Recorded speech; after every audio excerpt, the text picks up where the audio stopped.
Donc, on reçoit M. David Chartrand, qui est coordonnateur québécois pour le syndicat des machinistes, vice-président à la FTQ et également membre du CA d'Aéro Montréal. M. Chartrand, bonjour.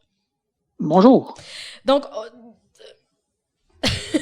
ça a été une surprise pour vous? Une surprise. Moi, je dirais que c'est sûr qu'avec le contexte en ce moment, avec la pandémie, le COVID-19, ce qui se passe au niveau du transport aérien, on voyait un ralentissement venir. Je veux dire, c'était écrit dans le ciel. Par contre, la plus grande surprise n'était pas le fait qu'il procédait à une réduction de personnel, là. C'était plus qu'on n'accepte pas de prolonger les gens sur la subvention salariale d'urgence du Canada, qui permettait à nos membres là, de recevoir quand même 75% de leur salaire. Et est-ce qu'on a donné une raison pourquoi on avait ce refus-là? Ce qu'on nous dit, c'est qu'à court terme, l'employeur ne sait pas quand ils vont rappeler les gens. C'est évident que sans aller dans tous les détails, le gouvernement paye 75%. Par contre, il y a des bénéfices qui doivent être maintenus par l'employeur et ça, il y a un coût à ça. Et puis, l'employeur, pour des raisons financières, a décidé de ne pas poursuivre la demande là, que nos membres bénéficient de la subvention salariale de l'urgence du Canada. OK.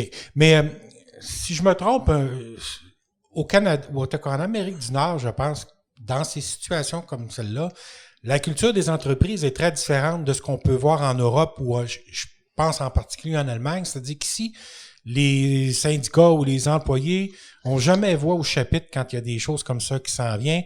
Vous êtes un peu mis devant le fait accompli. Oui, je veux dire, c'est pas comme si on les avise une semaine à l'avance, voici ce qui va arriver ou quoi que ce soit. Ce que je trouve de malheureux, puis je l'avais dit lors des mises à pied l'année dernière, là, de Bombardier, où ce qui était décevant là-dedans, c'est bien évidemment quand Bombardier arrive et qu'il annonce 1500 réductions au Québec, rarement qu'ils vont arriver puis qu'ils vont dire c'est qui, c'est quoi, c'est quand, c'est comment. Fait qu'on se ramasse avec l'ensemble des gens chez Bombardier qui sont inquiets de leur avenir. La seule raison pour laquelle on le sait, nous, qu'il y a 717 de nos membres qui sont affectés immédiatement à compter de lundi, c'est parce que l'employeur nous a dit qu'il ne demanderait pas le renouvellement de la subvention salariale. Okay. Fait qu'on le sait qu'on a 717 personnes qui sont présentement à la maison qui en bénéficient, puis l'employeur le renouvelle pas, puis il se termine vendredi aujourd'hui. Fait c'est la raison pour laquelle on le sait là, qu'il y a 717 de nos membres présentement qui sont à la maison qui sont affectés. OK. J'imagine, vous, le syndicat, si on vous donne la chance de trouver des solutions alternatives. D'abord, est-ce qu'on vous en a proposé, comme des départs à la retraite anticipés, des choses comme ça? Est-ce qu'on vous a proposé ce genre de mesures-là? Sans nous le proposer, nous, on le demande tout le temps. Okay. Ça fait toujours partie des mesures qu'on demande lorsqu'il y a une réduction qui est annoncée par l'employeur. Je vous dirais que cette situation ici est différente. Parce que dans le passé, quand Bombardier décidait de faire une réduction comme ça, Bombardier avait également des avions commerciaux, avait différents avions, le projet sur lequel il travaillait. Il y avait Bombardier Transport, vu qu'il y avait une diversification, il y arrivait très souvent où on était capable de s'entendre avec l'employeur de relocaliser des gens dans d'autres secteurs de Bombardier. La problématique qu'on a aujourd'hui, c'est qu'il reste seulement que Bombardier Aviation. Fait qu'on a une plus grande difficulté de pouvoir faire ça. Fait que c'est évident qu'on a toujours, par le passé, demandé à ce qu'on offre quelque chose pour que les gens prennent des retraites anticipées ou qu'on ait des départs volontaires, s'il y a des gens qui décident de s'en aller volontairement ou quoi que ce soit. Et puis, ça va être la même chose que d'habitude. On fait les mêmes demandes à l'employeur, mais on n'a pas eu encore de réponse de la part de l'employeur au niveau de départ à la retraite. Là. Moi, je constate aussi la SUC, la subvention salariale d'urgence du Canada, au début, comme mesure temporaire, ça a été une excellente mesure.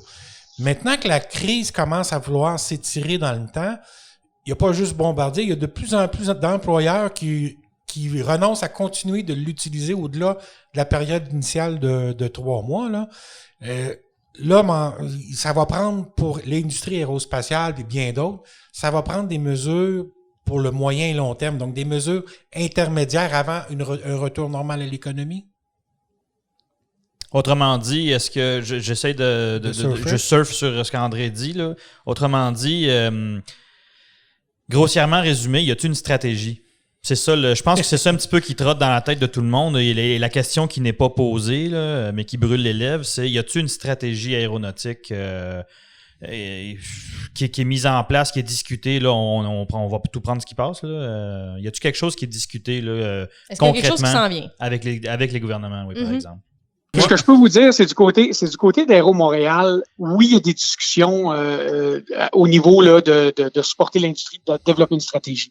Okay. Du côté de l'AIAC, qui est l'Association des industries aérospatiales du Canada, même chose. Du côté du gouvernement du Québec, on a une écoute et puis on a des discussions avec le ministre Fitzgibbon et puis avec Aéro Montréal ensemble pour regarder, voir comment est-ce qu'on fait pour supporter cette industrie-là, puis s'arranger d'être toujours compétitif quand la relance va revenir. Quand que la pandémie là, va s'estomper, puis tranquillement, on va retourner à... Ça va prendre une période de temps, mais à la normale. En attendant, ce qu'il faut pas faire, c'est perdre les talents qui sont dans cette industrie-là, qui vont décider de se relocaliser dans ça qui va être le autre plus industrie. difficile, oui. Exactement. C'est de s'assurer que les connaissances sont maintenues là, au niveau de notre industrie et puis que on a de la main-d'œuvre spécialisée disponible. On a de la main-d'œuvre qui est très, très, très développée. Puis il faut pas qu'on la perde, cette main-d'œuvre-là. Fait qu'il faut trouver un moyen de la supporter l'industrie. Moi, je vous dirais que l'absence est au niveau du fédéral.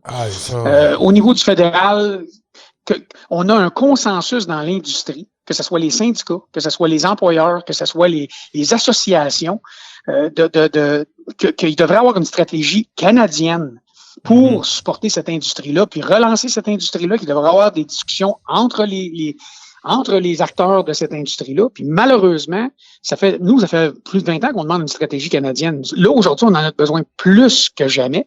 Et puis, on a le gouvernement fédéral qui fait la sourde oreille. Je veux dire, on n'a pas vraiment d'action de ce côté-là. On voit pas vraiment de débouchés sur comment est-ce qu'ils vont supporter cette industrie-là, comment ils vont s'arranger qu'on passe au travers de la crise pour que ça continue d'être un pilier de l'économie, autant québécoise que canadienne. Ben, dernièrement, moi, j'ai participé à certains forums de discussion ou assisté à certaines présentations concernant l'industrie. Je sais que toi aussi, tu as participé à ça. Et chaque fois qu'il y a eu de ces forums-là pour l'industrie aérospatiale, c'était bien de constater que Québec était là, même la communauté métropolitaine de Montréal est là. Les gens de l'industrie sont là. Il y a même des partenaires d'ailleurs au Canada qui sont là, l'Association canadienne des industries aérospatiales. Et à chaque fois, il y avait un absent important à la table, c'était le fédéral. Exactement. C'est désolant. Puis le pourquoi de ça, je veux dire, il y a seulement que Justin Trudeau, il y a seulement que Marc Garneau, il y a seulement que Navdeep Bains qui sont capables de répondre à ça. Je veux dire, c'est des acteurs qui sont importants au niveau du gouvernement fédéral et puis pour une raison ou une autre sont même mis au défi par le NPD, par le Bloc, par les autres partis de l'opposition. Tout le monde est conscient. On parle de 200 000 emplois au Canada, on parle de, juste au Québec, 200 entreprises, mais pour une raison ou une autre, on dirait qu'on est frileux, puis que à tous les fois qu'on parle d'aider l'industrie aérospatiale, ben ça revient à les salaires des dirigeants de Bombardier ou ça revient à les subventions qui ont été données à Bombardier. Mais Bombardier, juste au Québec, Bombardier représente 12 000 emplois dans l'industrie aérospatiale, il y en a 43 000. C'est une fraction des emplois, là, tu sais. Fait que je veux dire, il faut arrêter de penser de cette façon-là.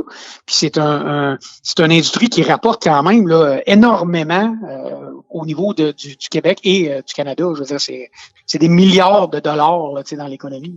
Parce que si c'est juste le problème, si c'est juste le salaire des dirigeants de Bombardier, ben prenons les mesures pour le régler le problème, puis après ça, let's go, mettons en place des mécanismes qui vont contrôler les bonnies qui sont donnés, qui vont contrôler qu'est-ce que les conseils d'administration peuvent donner à des dirigeants d'entreprise, et puis mettons des restrictions et puis des demandes d'engagement sur un niveau d'emploi, puis qu'on aide ce qui va faire rouler notre économie, qui va aider avec les impôts de ces gens-là qui sont bien rémunérés dans cette industrie-là, à payer pour nos programmes sociaux, que ce soit on le voit aujourd'hui là, dans l'industrie de la santé.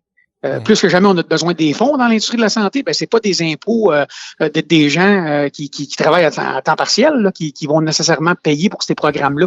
C'est des impôts de la classe moyenne. Et puis, les gens dans l'industrie aéronautique font partie de la classe moyenne.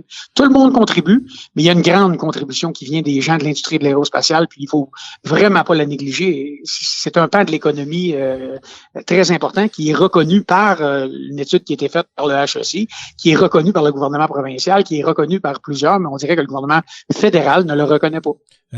Je sais, Dave, ça fait longtemps que tu es dans l'industrie, tu en as vu d'autres, mais est-ce qu'on s'habitue pas à des grosses mises à pied comme ça?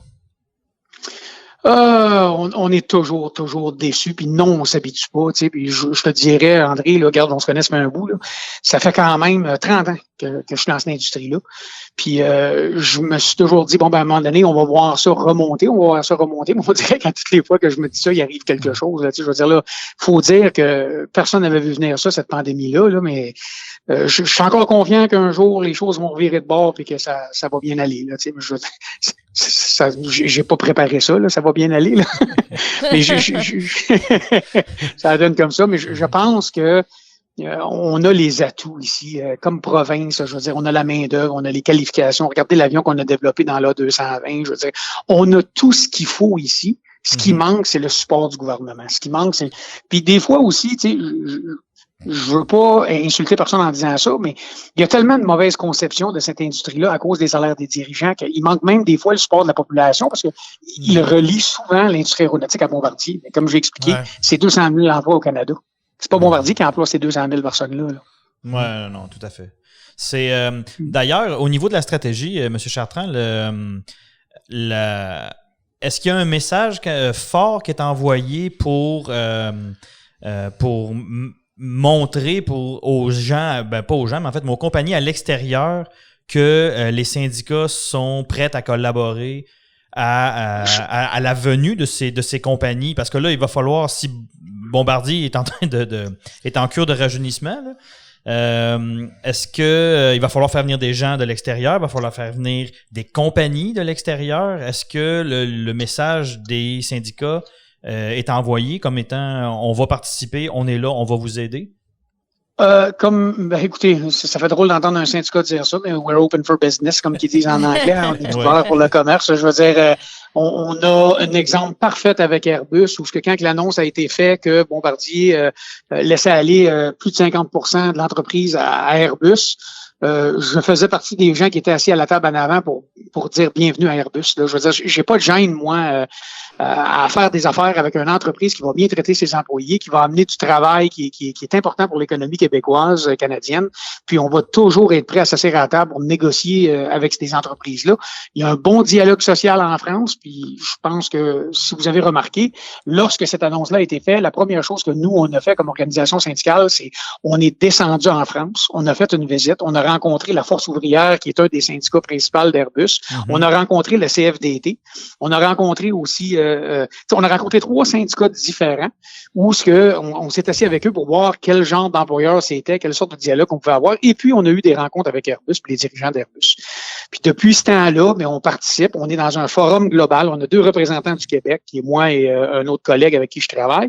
Et puis, annuellement, il y a une rencontre avec tous les syndicats d'Airbus et Airbus où on a des échanges pour regarder quel est le plan d'Airbus pour en s'en allant de l'avant. Puis, si vous parlez avec des dirigeants d'Airbus, je pense qu'ils vont vous le dire que jusqu'à date, on a eu des relations, là, on n'est pas d'accord sur tout le temps, mais on est capable de trouver des terrains d'entente, puis discuter, puis pour le bien des travailleurs et travailleuses, ben c'est sûr que si l'entreprise va bien, leurs conditions de travail vont être meilleures. OK, c'est parfait. Merci beaucoup, Dave, pour ton temps. Je m'excuse si je donne bien de la misère aux gens de placer des mots, là, quand ça passe. Non, mais absolument c'est pour ça. C'est votre tribune, on est là pour ça. C'est pour ça qu'on t'appelle, c'est pour avoir tes mots à toi, Dave. On te remercie beaucoup pour le temps. C'est très instructif, c'est toujours très instructif. Et puis, ce que je retiens de ce que tu as dit aujourd'hui, c'est que l'industrie aérospatiale n'est pas finie au Québec. Elle est encore très vivante, puis il y a encore l'espoir de la faire grandir. Oui, il y a beaucoup de battants, puis il y a beaucoup de personnes qui adorent cette industrie-là, qui sont nés dedans, qui travaillent dedans depuis des années, puis qui vont tout faire en leur possible, incluant moi-même, là, pour s'organiser qu'il y a un leg là, pour nos enfants, pour nos grands-enfants, puis qu'il y a des emplois de qualité au Québec là, avec une industrie aérospatiale. Merci beaucoup, Dave. Super, merci beaucoup. Sur ces bons mots, on vous laisse et on poursuit avec la discussion. Merci. Merci. Ça me fait plaisir.